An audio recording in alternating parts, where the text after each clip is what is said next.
Hey guys, welcome to channel Battle Science, and today we're gonna show you how to make a smoke grenade. Okay, first we're gonna need 60 grams of potassium nitrate. You can get this at any home brewment store, big box store like Amazon or Walmart. If you're not sure what to look for, ask an employee for a stump remover product. A little bit of salt, 30 grams of sugar, and some crayons. It's for increasing the thickness of the smoke.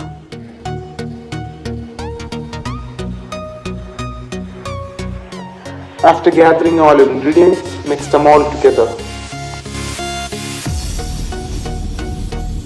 Break up any clumps you see in the mixture and cover your hand with a gloves to protect from heat.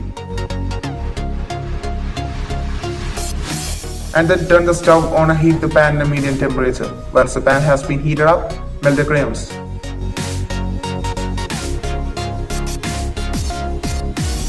And then add your ingredients. Keep mixing till the mixture liquefies.